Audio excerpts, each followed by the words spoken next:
Bienvenidos a la Escuela de Inversión. Hoy vamos a hablar de los futuros, uno de los productos derivados de la bolsa, en los cuales estamos muy involucrados dentro de la Escuela de Inversión.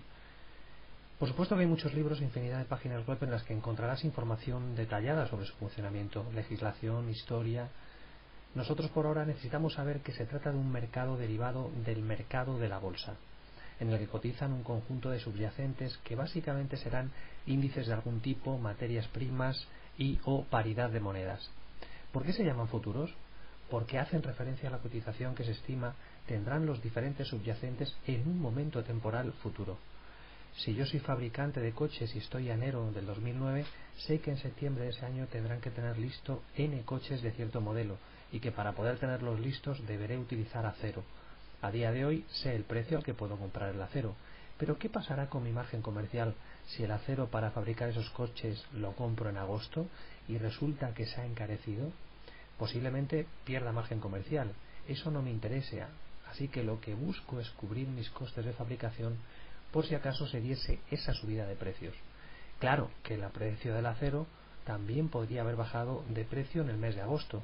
Si tú fueras vendedor de acero y estarías interesado en asegurarte un precio de venta mínimo para dicho mes, de manera que cubrieses tus costes de explotación, quizás si hablásemos a día de hoy, nosotros dos llegaríamos a un acuerdo en el precio del acero. De manera que podríamos comprometernos, yo a comprarte cierta cantidad que a mí me interesa a un precio que cubra mis costes y tú a venderme cierta cantidad a un precio que cubra también tus costes. ¿Qué conseguiríamos con esto?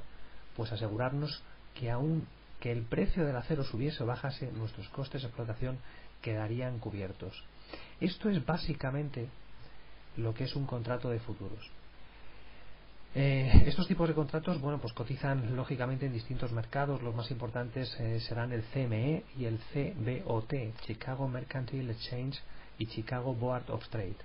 Desde el punto de vista de la experiencia del usuario, es decir, desde nuestro punto de vista, lo que nos interesa tener claro es que podemos acceder a la cotización en tiempo real de dichos contratos. Si hay muchas personas interesadas en comprar acero en el mes de septiembre, a día de hoy el precio de dichos contratos subirá. Si hay pocas personas interesadas a día de hoy, el precio bajará.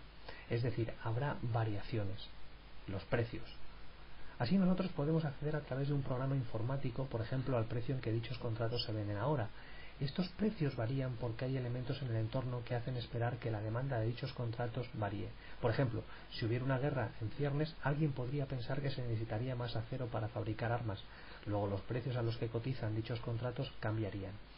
La variación de dichos precios es constante, es decir, en un minuto un contrato puede estar cotizando a un precio de $350 y en el minuto siguiente hacerlo a 355. Una variación de $5 que parece pequeña, pero que al ser un mercado apalancado se torna interesante desde el punto de vista comercial o también se podría decir especulativo. Bien, entonces los futuros para nosotros son unos productos financieros que cotizan en diferentes mercados y que hacen referencia a distintos tipos de subyacentes, materias primas, índices, monedas. Dichos contratos tienen un precio que fluctúa y dichas fluctuaciones las hacen interesantes como inversión. También hemos dicho que son productos apalancados. ¿Qué significa esto? Bueno, pues si disponemos de 10.000 euros o dólares y queremos comprar acciones por ese valor, lo más habitual es ver el precio al que están cotizando. Supongamos que ahora valen 10 euros o dólares. El dinero que tenemos dividido por el precio de cotización, 10.000 entre 10, nos indica que podremos comprar 1.000 acciones. Al comprar las acciones nuestra expectativa era ganar por la diferencia. Es decir, esperábamos que con el paso del tiempo fueran a valer más que en el momento de la compra. Imaginemos que en un momento posterior esas acciones pasan a valer 12 euros o dólares. Es decir, se aprecia 2 dólares o euros, o lo que es lo mismo, un 20%. Tenemos 1.000 acciones, si ahora las vendemos, sin tener en cuenta impuestos ni comisiones, ganamos 2.000 dólares o euros. 1.000 acciones por 12 dólares la acción igual a 12.000 dólares o euros. Antes valían 10.000 y ahora tenemos 2.000 más, es decir, un 20% de rentabilidad. Para comprar acciones, igual que para comprar contratos de futuros, tenemos que utilizar un intermediario entre nosotros y el mercado en el que las acciones o los contratos de futuros coticen. Así, el broker es el comercial que nos cobra por la intermediación.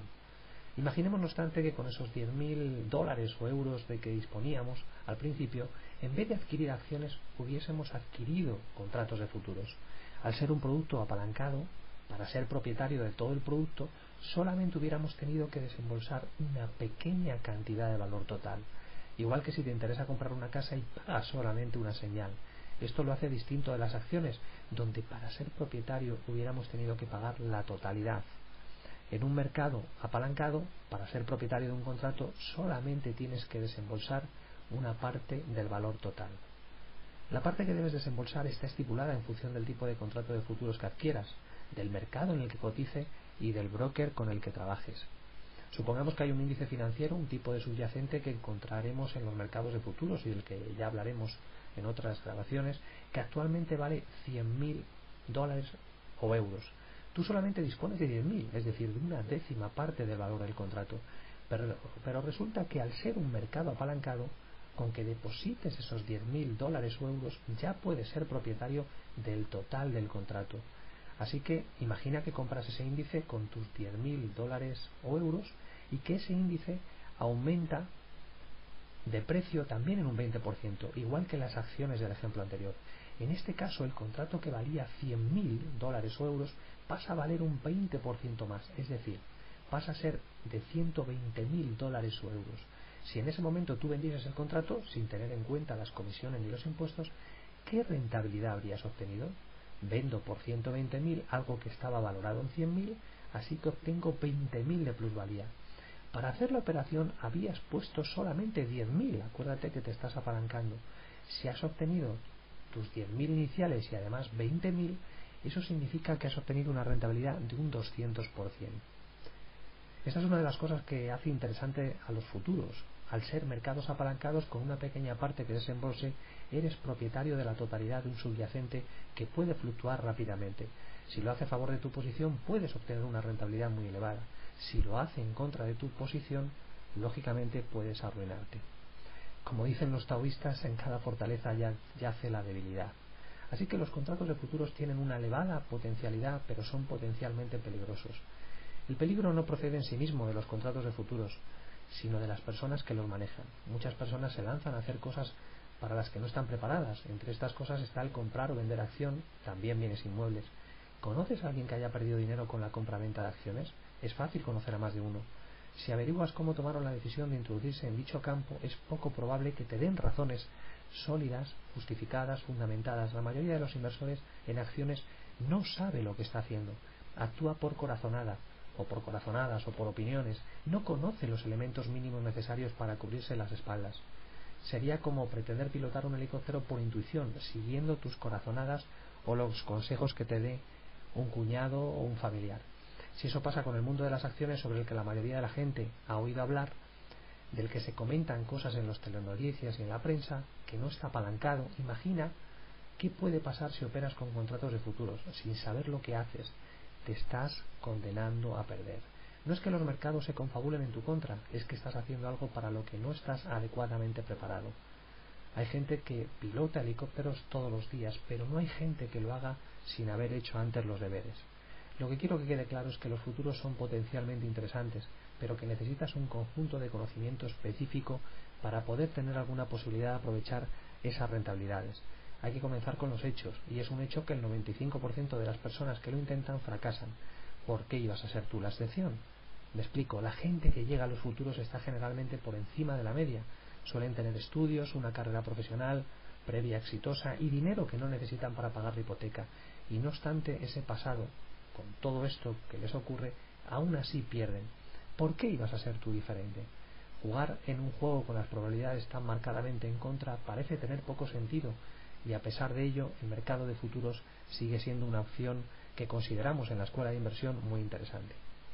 Esta es la primera parte de este audio que trata sobre los futuros, el mercado de futuros, qué es lo que son, porque muchas veces nos preguntan realmente cómo funcionan los futuros, y bueno, pues hemos querido presentar este primer audio para poder darte una ligera idea. Ahora grabaremos la segunda parte. Si deseas más información sobre laescuelaDeInversión.com, visita nuestra web www.laescuelaDeInversión.com. Que pases un buen día.